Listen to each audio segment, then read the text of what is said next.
এটা কি হয় যে মা বাচ্চাকে মারতে পারে? চলুন আজকে জানা যাক। আজকে আমরা কথা বলবো postpartum blues, postpartum depression and postpartum সাইকোসিসের ব্যাপারে।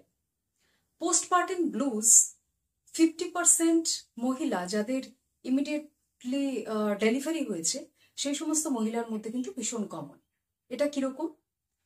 ডেলিভারির 2 থেকে 3 দিনের মধ্যেই দ্যাট ভেরি লেডি, যে মা, সে এটা ফিল করতে শুরু করেন যে আমার কিছু ভালো লাগছে না, ডিপ্রেশনে চলে যাওয়া, এবং তার মাথায় এটাও কাজ করে যে যে বাচ্চাটা হলো সেই বাচ্চাটাকে আমি ঠিকঠাক ভাবে আমি টেক কেয়ার করতে পারবো কিনা, এই সমস্ত জিনিসগুলো কিন্তু দেখা যায়। একটা হতাশা সবসময় কাজ করে, লো মুড, একা একা থাকতে ভালোবাসা।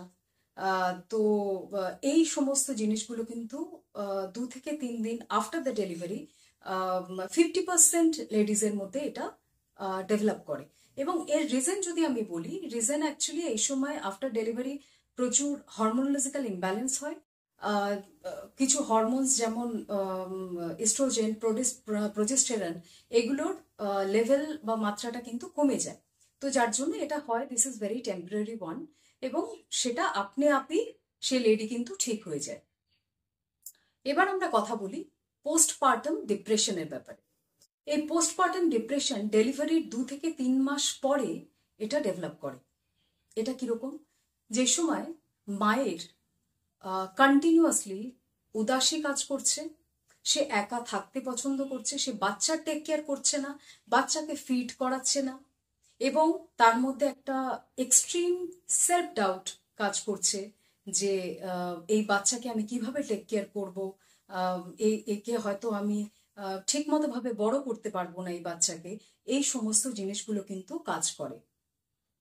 এবং আপনি যদি দেখেন একটা সিগনিফিক্যান্ট টাইম পর্যন্ত এটা কন্টিনিউ করছে, অবশ্যই কিন্তু মেডিকেল অ্যাটেনশনের দরকার আছে, এটাকে ইগনোর করবেন না।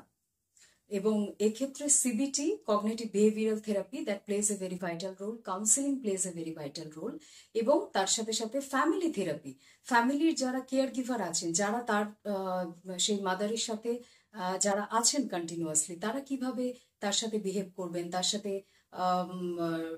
ইনফ্যাক্ট কমিউনিকেশন কিভাবে করবেন, তাকে টেক কেয়ার কিভাবে করবেন, এই সমস্ত জিনিসগুলো কিন্তু ফ্যামিলি কাউন্সিলিং এর পার্ট হয়, এবং আমরা সেটা টেক কেয়ার করি।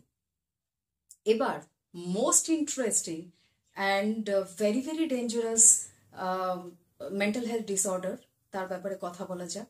সেটা হচ্ছে পোস্টপার্টাম সাইকোসিস। এক্ষেত্রে যে মা আছেন তাকে, মানে তার কাছ থেকে তার বাচ্চাকে কিন্তু আলাদা করে দেওয়া হয়। কেন আলাদা করে দেওয়া হয়? আলাদা এই জন্য করে দেওয়া হয় কারণ মায়ের এই সময় ডিফারেন্ট টাইপের অডিও অ্যান্ড ভিজুয়াল হ্যালুসিনেশন হয় সেই বাচ্চা রিলেটেড। কিরকম? সেই মায়ের মনে হতে পারে যে আমি এখনো ভার্জিন, আমার বিয়েই হয়নি, তাহলে বাচ্চা কোথা থেকে আসলো। মায়ের এটাও অডিটরি হ্যালুসিনেশনে এটা আসতে পারে যে এই বাচ্চা আগে গিয়ে তোমাকে মারবে, he is a devil, so একে মেরে ফেলো, সেটাও হতে পারে। আরও এটা হতে পারে যে এই বাচ্চা তোমার না, তুমি তো যমজ বাচ্চার জন্ম দিয়েছিলে, তার মধ্যে তোমার বাচ্চা ইনফ্যাক্ট রিপ্লেস করা হয়েছে অন্য বাচ্চাকে দিয়ে, সো এ তোমার নিজের বাচ্চাই না। তো এই ধরনের হ্যালুসিনেশন কিন্তু মায়ের মধ্যে চলতে থাকে, এবং সেখানে হাই চান্সেস যে মা সুইসাইড করবে এইসব হ্যালুসিনেশনের বেসিসে, বা সে কিন্তু তার বাচ্চাকেও মেরে ফেলতে পারে। সেই জন্য জাস্ট টু এনশিওর কি বাচ্চা এবং মা দুজনেই সেফ অ্যান্ড সিকিউর আছে, বাচ্চাকে মায়ের থেকে কিছুদিনের জন্য আলাদা করে দেওয়া হয়। And this is a very very severe mental health disorder, এবং এক্ষেত্রে অ্যাডমিশন করতে হতে পারে, এবং প্রপার মেডিকেশন এক্ষেত্রে কিন্তু জরুরি অবশ্যই।